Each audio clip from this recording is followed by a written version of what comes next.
আপনার বাবা, দাদা, মা, নানার নামে কোথায় কতটুকু সম্পত্তি আছে তা এখন জানতে পারবেন আপনার হাতের মোবাইলের মাধ্যমে।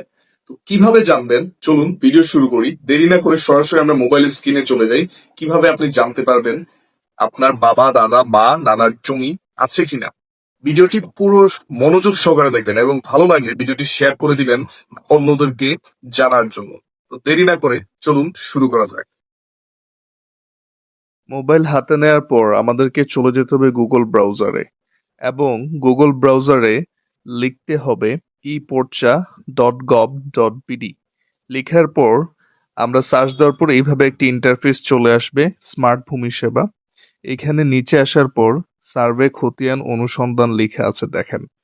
তারপর এখানে এসে আপনি আপনার বিভাগ চুজ করবেন। আমি আমার বিভাগ একটি চুজ করব।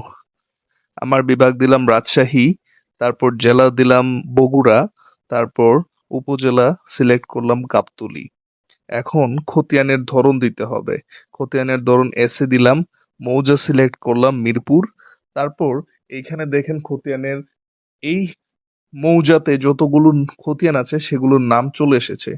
তো আপনি ধীরে ধীরে এখানে খুঁজে খুঁজে বের করতে পারবেন, অথবা চাইলে খতিয়ান নম্বর এইখানে লিখে দিলে সরাসরি চলে আসবে। তো আমি 57 নম্বর খতিয়ান